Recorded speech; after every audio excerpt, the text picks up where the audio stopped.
Hello guys and welcome to today's video, and we are going to be talking about Live Die Live game mode and what I thought of it and why and what I read out of 10, etc, etc. If you like the video, hit that like button, subscribe really down there as well, helps me out lots, and let's get into it. So what is the game mode? So it is basically the usual game mode but with a twist, and that twist is instead of going to a respawn beacon to respawn your dead teammates or to be respawned yourself if you're not that good, you respawn at the end of the round. So once the circle's closed. So yeah, that's pretty much the only change in it. But yeah, so you can potentially be respawned up to 7 times, but I can't imagine anyone being respawned on the 7th round. That would be absolute manic, but it happens quite often, so you know.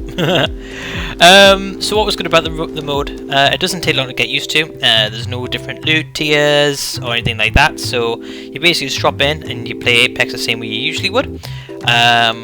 There's no risk in your life to pick up your teammate's banner, so that's always a good little thing as well.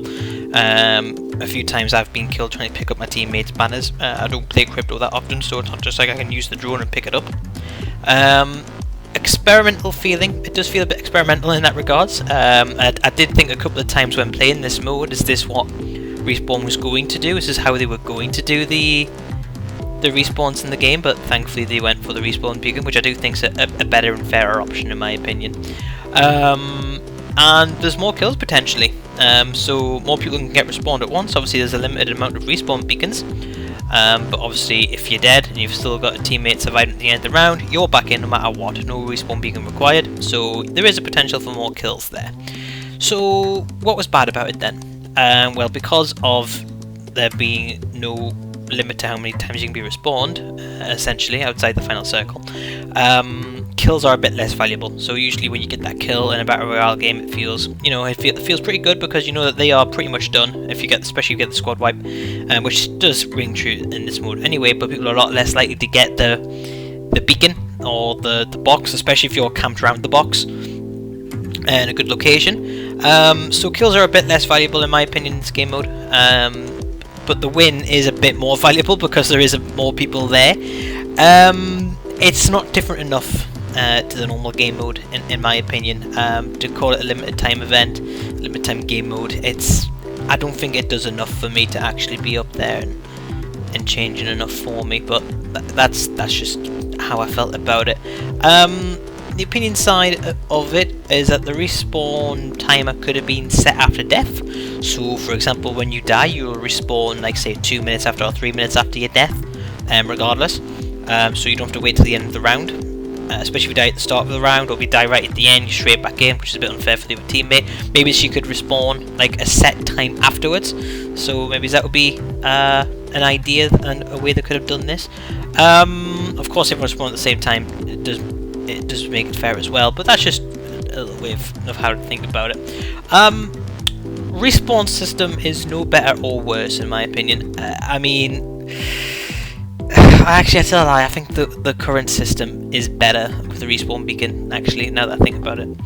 But it's not enough of a change for me, to be honest.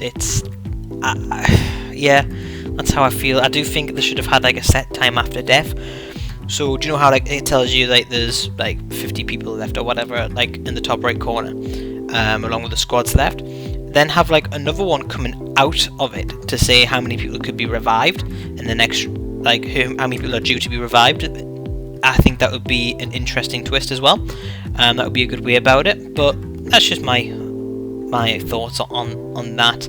The overall verdict is I'm going to be giving this one a 3 out of 10. I'm quite glad that this one was only up for 2 days. it didn't change enough for me. I found it quite uncreative as well. And like I say, it felt more experimental, like kind of like what would have been if Respawn didn't use the respawn beacon system.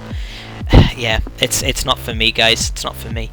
But yeah, it doesn't change enough, and that's my opinions on it. There's not really that much else to say about it, really. It's the gameplay is very much similar to the other modes, so yeah. And the only thing in regards to the meta is that crypto is a bit less viable, because obviously you can't use these drones to pick up banners, which is like a huge positive to have in crypto. So yeah, I'm not fond of it. 3 out of 10. I think this is the lowest ranked limited time mode I think I've got in my review section. So that's a shame. Everything pre-Winter Express was in the Winter Express video, which I quickly glossed over. And obviously, since I've only been doing YouTube since the new year. But yeah, if you like my review, or if you don't like my review, comment below, hit the like button, and subscribe. I'll see you tomorrow in the next one. Bye.